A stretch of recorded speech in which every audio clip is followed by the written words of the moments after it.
에스더 5장입니다. 에스더서 5장 구약 754페이지입니다. 에스더 5장을 교독하면서 봅니다.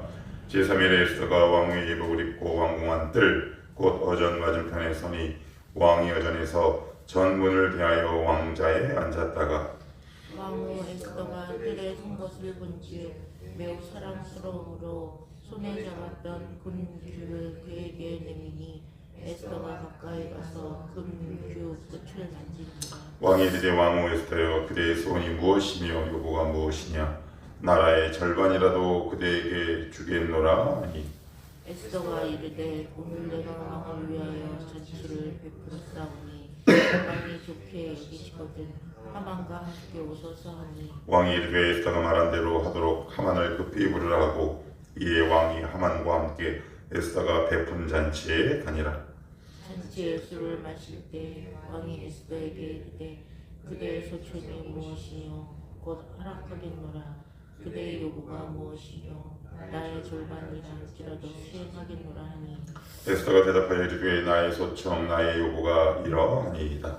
내가 만일 왕의 목전에서 은혜를 입었고 왕이 내 소청을 허락하시며 내 요구를 시행하시기를 좋게 여기시며 내가 왕과 하만을 위하여 베푸는 잔치에 떠오소서 내 왕의 말씀대로 하리이다 하니 그날 하만이 마음이 기뻐 즐거이 나오더니 모르드기가 대궐문에 있어 일어나지도 아니하고 몸을 움직이지도 아니하는 것을 보고 매우 노하나 참고 집에 돌아와서 사람을 보내어 그의 친구들과 그의 아내 세레스를 sam하여 자기의 큰 영광과 자녀가 많은 것과 왕이 자기를 들어 왕이 모든 지방관이나 신하들보다 높인 것을 다 말하고 또 하만이 이르되 왕 에스더가 그 베푼 잔치에 왕과 함께 우리를 허락할 자는 나밖에 없었고 내일도 왕과 함께 소원을 받았느니라. 그러나 유다 사람 모르드기가 대궐문에 앉는 것을 보는 동안에는 이 모든 일이 만족하지 아니하도다 하니 모든 친구들이 이르되 높이가 오시되는 나무를 세우고 내일 왕에게 모르드기를 그 나무에 매달기를 하고 왕과 함께 즐거이 잔치에 오소서 하니 하나님의 그날을 좋게 여기고 나무를 세우리라. 아멘. 예, 어제 이렇게 말씀을 드렸습니다. 하만의 계략으로 온 유대 민족이 위기에 빠졌습니다. 그 위기의 내용인즉슨 모르드기를 비롯한 모든 유대 민족을 진멸하려고 하는 것, 거짓말과 그리고 물량 공세, 물질 공세를 통해 아하스의 왕의 반지를 재갈을 얻죠. 승인 도장 꽝 하고 갔습니다. 제 날개를 달았습니다. 이 이야기를 들은 모르드게는 그리고 유대 민족들은 큰 슬픔에 빠지게 되죠. 이 소식을 모르드게를 통해 알게 된 에스더, 모르드게가 이렇게 얘기합니다. 네가 왕비가 된 것이 너의 개인 일상과 신상 때문에 된 것이 결코 아니다. 어제 이렇게 말씀드렸습니다. 사람마다 이 땅에 살면서 반드시 이뤄야 할 한 가지 사명이 있다. 거기에 집중하는 것이다 라고 말씀을 드렸습니다. 그랬더니 에스더가 이렇게 응답을 하죠. 좋습니다. 그럼 내가 한번 해보겠습니다. 내가 죽으면 죽는다는 마음으로 해보겠습니다 하고 금식을 합니다. 여러분 금식 해보셨죠? 며칠 금식 해보셨나요? 저는 창피하지만 3일 금식은 한 번도 해보지 못했습니다. 이틀하고 못 살리기 위해서 기도하다가 내려와서 통닭 먹고 취해가지고 제가 일주일인가요? 그러니까 거의 죽다 살아났습니다. 그래서 저는 금식에 대한 좋은 기억이 별로 없습니다. 그때부터는 저의 신앙의 틀을 바꿨죠. 마음껏 먹고 마음껏 부르짖자. 근데 이제 중간중간에 이제 짧게 금식 기도한 적은 있는데 어떻게 하루 굶어 보니까 어때요? 이틀은요? 3일은요? 얼굴이 어떻게 될까요? 광이 날까요? 아니면 초췌할까요? 초췌합니다. 그런데 오늘 본문에 보시면 사랑스러워 보였답니다. 이게 과연 어떤 결과겠습니까? 더군다나 왕을 보러 가는 여자 왕비가 금식을 하고 가면 당연히 피부가 거칠거칠하고 왜 여자들 이런 표현 쓰잖아요. 나 오늘 화장이 잘 안 먹었어. 뭐 그런 표현 쓰지 않겠습니까? 자 2절에 보시면 왕후 에스더가 뜰에 선 것을 본즉 매우 사랑스러웠다. 보기에 예뻤다 그랬습니다. 참 마음에 쏙 들었습니다. 근데 이미 이전에 30일 동안이나 다른 후궁을 찾느라고 에스더를 부르지 않았어요. 그런데 갑자기요? 뭐 정신병자도 아니고 갑자기 이게 왜 그래요? 하나님 앞에 결단이 선 거죠. 하나님, 제가 왕비가 된 것이 이때를 위함이라는 모르드게 삼촌의 이야기를 듣고 보니 그런 것 같습니다. 그러면 제가 한번 저의 모든 것을 걸고 금식하며 하나님이 저에게 주신 사명을 한번 감당해 보겠습니다 라고 하는 순간 뭐가 열립니까? 사람을 붙여주시죠. 그리고 더 뭐라고 얘기하냐면 이렇게 얘기합니다. 2절 끝에 보시면 금규를 그에게 내미니, 그래서 금규는 금으로 만든 지팡이입니다. 왕이 허락한다 라는 뜻입니다. 이것을 잡기 전에 왕에게 오면 주변을 둘러싸고 있는 경호원들에게 죽게 되는 거죠. 그래서 반드시 금 지팡이를 이렇게 딱 내면 그 지팡이 끝을 잡고 일어나게 되어 있습니다. 그 뜻을 말하는 겁니다. 그에게 내미니 에스더가 가까이 가서 금규 끝을 만진지라. 3절 같이 한번 읽어봅니다. 시작. 왕이 이르되 왕후 에스더여, 그대의 소원이 무엇이며 요구가 무엇이냐? 나라의 절반이라도 그대에게 주겠노라 하니. 원래 누가 누구에게 아쉬운 소리를 해야 합니까? 지금 누가 소원이 더 큽니까? 에스더가 더 큽니다. 뭔가 이상하지 않습니까? 또 여기도 한번 보시겠어요? 6절 시작.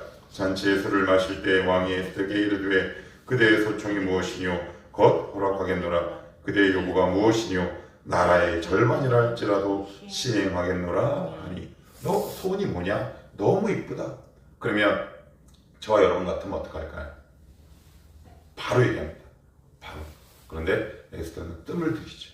때를 보는 겁니다. 내가 지금 말해도 되나? 그러면서 분위기를 지혜롭게 끌어가기 시작합니다. 그래서 굉장히 중요한 원리가 있죠. 하나님의 그 소명을 감당하는 자에게 하나님께서 어떤 역사와 변화를 일으키시는지, 누군가의 눈을 변하게 하십니다. 우리가 왜 금식 기도 및 기타 평범한 일상 기도를 꾸준히 해야 하냐면 이런 것들이 있습니다. 제가 늘 말씀드리잖아요.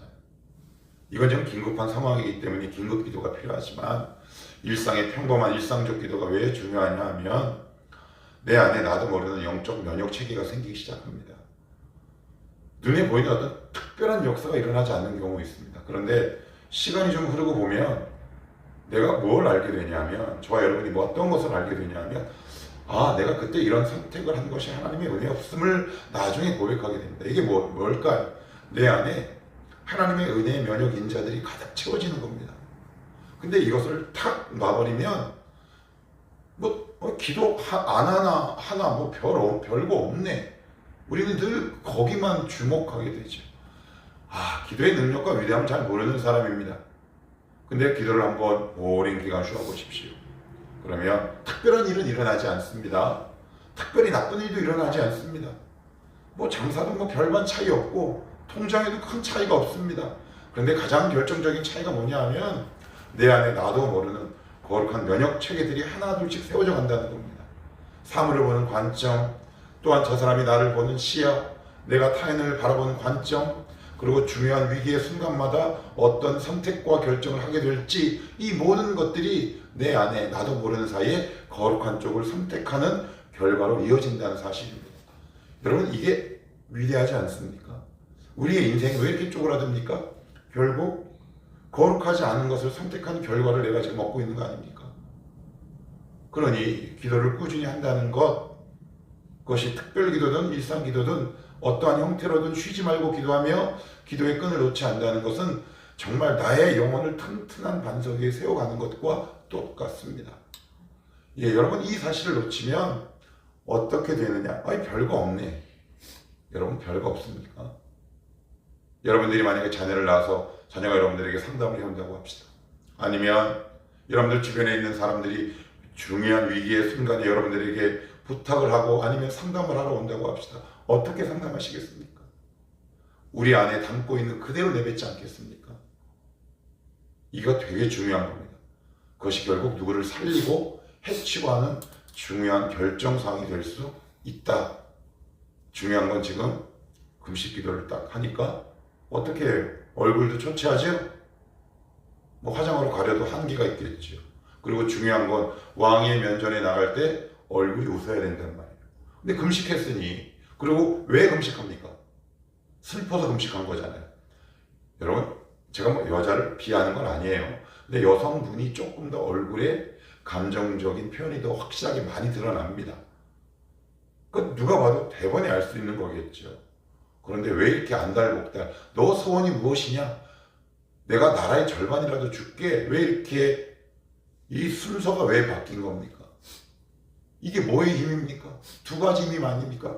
사명을 감당하려고 자기의 모든 것을 내어 금식 기도하는 것, 이것 때문에 상황이 바뀌기 시작하는 거 아니겠습니까? 두 번이나 이렇게 얘기하는 거죠.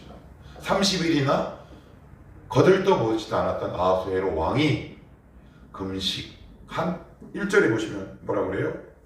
5장 1절 뭐로 시작합니까? 이게 무슨 얘기예요? 3일째 금식 기도한 날, 바로 그 이야기입니다. 나라의 절반이라도 그대에게 주겠노라. 어제 말씀을 이렇게 묵상하면서 3절 6절 반복되는 문장이 나라의 절반이라도 그대에게 주겠노라. 이런 생각이 딱 들더라고요. 우리의 삶과 기도가 이랬다면 얼마나 좋을까. 하나님이 우리에게 이렇게 말씀하시지 않을까. 내 나라의 절반이라도 주겠다. 하나님이 요구하고 원하시는 기도가 바로 이것이지 않을까 싶어요. 내가 굳이 원하지 않아도 내가 하나님의 사명을 묵묵히 감당하고 하나님이 나에게 맡겨주신 그 일상, 그 삶 속에서 나의 목적과 의미를 알고 그 기도의 삶을 충직히 감당해낼 때 하나님이 얼마나 이쁘고 귀하게 보실까요? 그런데 이미 우리는 다 얻었죠. 예수 그리스도를 얻었기 때문에 그래요. 그래서 하나님이 그것만 주시지 않죠. 로마서에는 그 아들과 함께 그 모든 좋은 것을 은사, 선물로 함께 주시지 않겠느냐라는 말씀이 나온다는 말이죠. 하나님이 우리에게 이걸 요구하시는지 모르겠다, 이런 생각이 참 많이 듭니다. 너 뭘 원하니? 여러분 혹시 이렇게 물어본 전례가 어디서 본 적 있으세요? 솔로몬에게 뭐라 그래요? 내 소원이 뭐냐? 하고 물어보죠.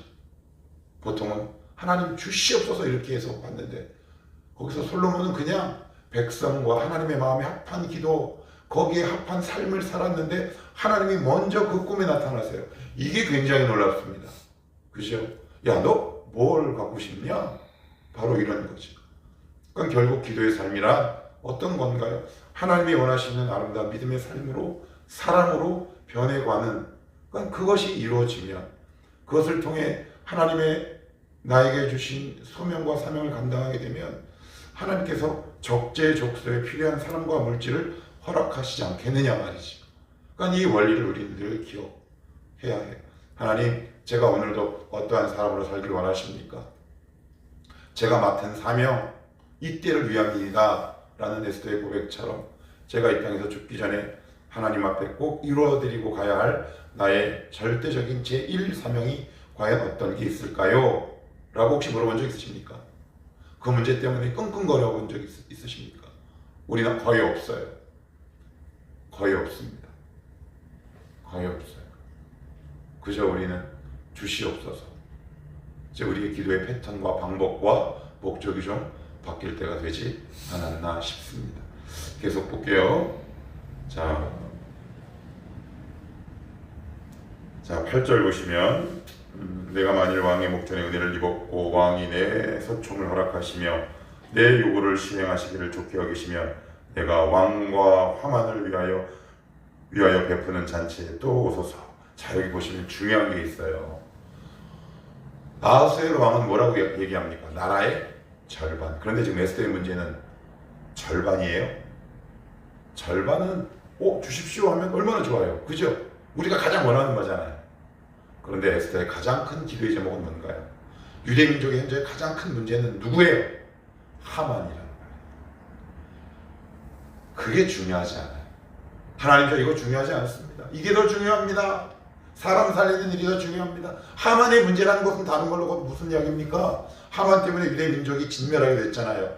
결국 하만의 문제를 해결하는 것은 누구를 구원하는 겁니까? 사람을 구원하는 거죠. 하나님, 사람을 구원하며 살겠습니다, 이렇게 기도해 본 적 있으십니까? 우리는 그렇게 기도해 본 적이 한 번도 없어요. 그냥 맨날 우는 소리야. 그래서 왜 안 줘요?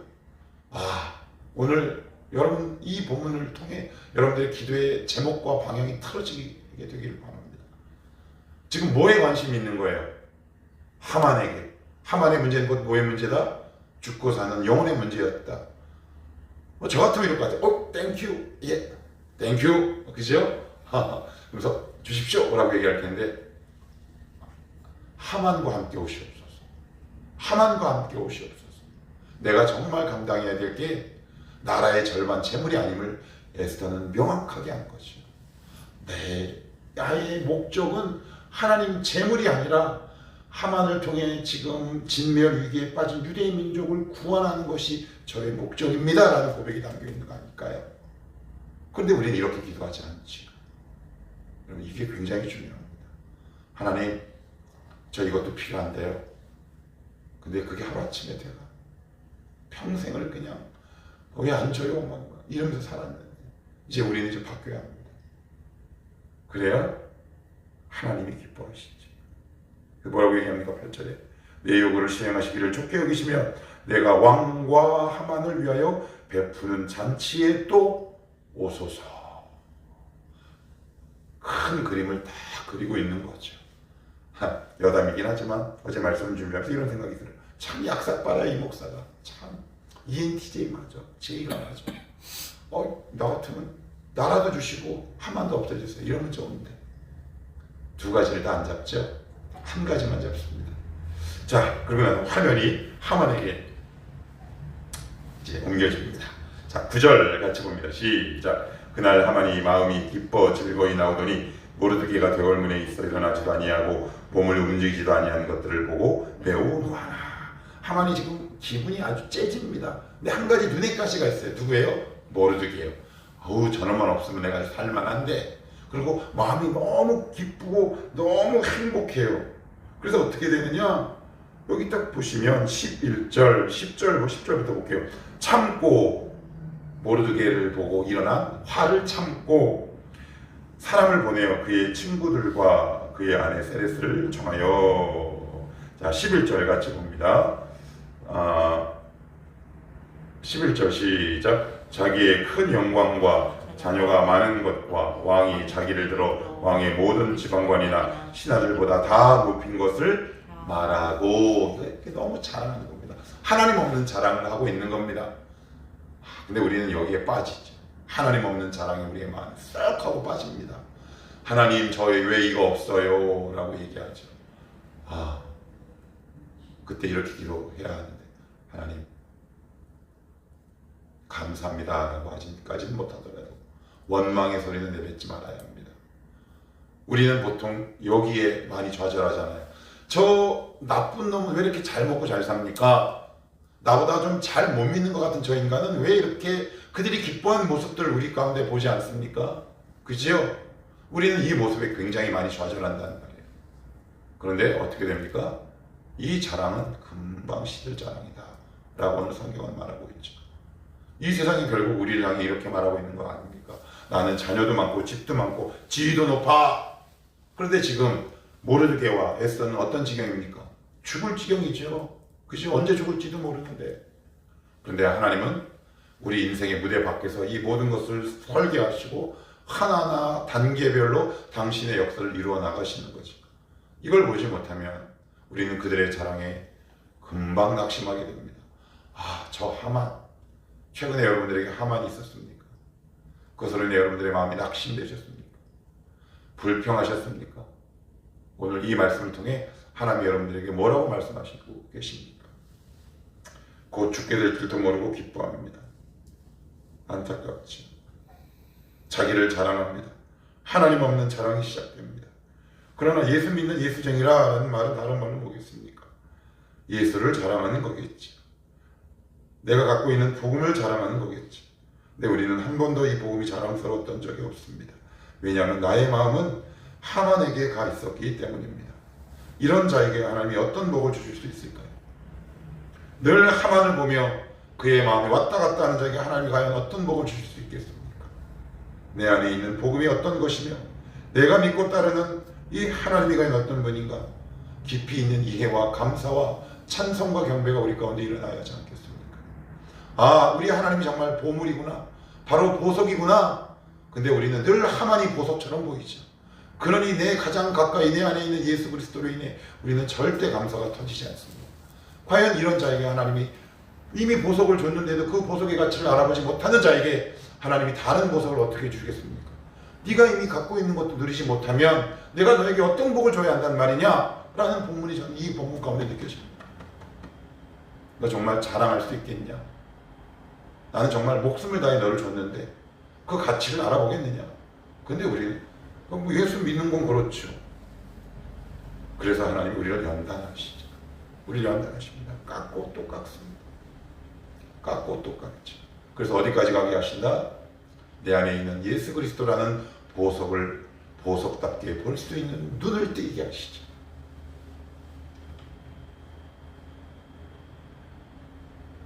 뭐 아멘 하시려면 하시고 안 하려면 안 하시고 니들 마음대로 하세요. 속상합니다. 속상합니다. 저는 왜 이런 시샘이 없겠습니까? 하나님,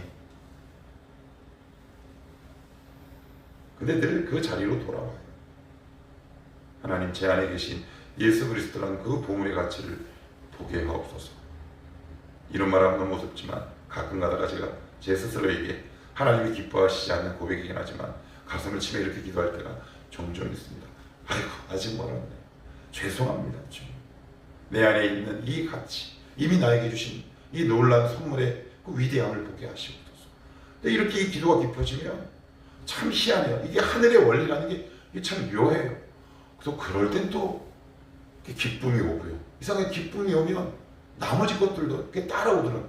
이게 원리가 이게 참 희한해요. 그런데 보물의 가치를 모르고 그러면 이게 막 아무리 막 주님 뒷다리 잡고 흔들어도 주님은 꼼짝도 하지 않으세요. 근데 사실 그것이 우리를 지키는 거지. 왜요? 예수의 가치를 모르는데 다른 보석을 준들 그것이 감사로 여겨지겠으며 그것이 과연 그를 흥하고 거룩하게 하겠습니까? 참 이 본문이 주는 의미가 참 크다 싶습니다. 무엇 때문에 기뻐하시고 어떤 걸 주면 기뻐하시겠습니까? 계속 자랑합니다. 아주 난리가 났습니다.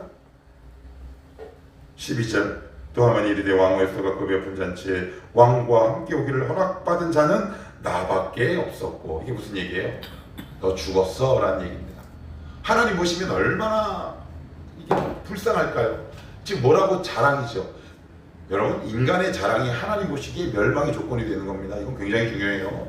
지금 뭘 자랑해요? 나밖에 없어 라는 말은 뭐예요? 우린 결론을 알아요. 거기 가서 십자가에 달려 죽습니다. 뭐예요? 하만의 자랑거리가 하만의 멸망의 조건이 된다는 사실. 이 세상의 모든 사람들의 이 자랑의 조건이 결국 멸망으로 가는 조건이 될 수 있음을 기억하셔야 합니다. 근데 하나님은 멸망으로 가는 것들을 다 빼세요. 그러니 나랑 뭔가 안 맞는 거예요. 이 양반은. 죄송합니다, 주님. 하나님 보십시오. 그런데 이 세상 사람들은 뭐라고 얘기합니까? 나 이거 이렇게 됐고 저렇게 이렇게 됐고. 여러분, 교회 안에서 흥해서 망한 자들이 부지기수입니다. 제가 목회가 지금 20년이 넘었습니다. 얼마나 많이 받겠습니까? 청년들도 마찬가지입니다. 하나님이 복 주시고 잘 되게 하셨는데 그것이 오히려 그의 발목을 잡고 신앙을 나락으로 떨어뜨리게 하는 악한 조건으로 변화된다면 여러분들 어떻게 하시겠습니까? 뭐가 중요한 건가요? 하나님의 사람으로 내가 변해가는 것, 그게 더 귀한 것 아니겠습니까? 지금 하만은 그걸 모르고 있는 겁니다. 야, 나만 초대받았어. 그럼 주변에 있는 사람들은 뭐라고 얘기할까요? 와, 부럽다. 여러분, 주변 사람입니까?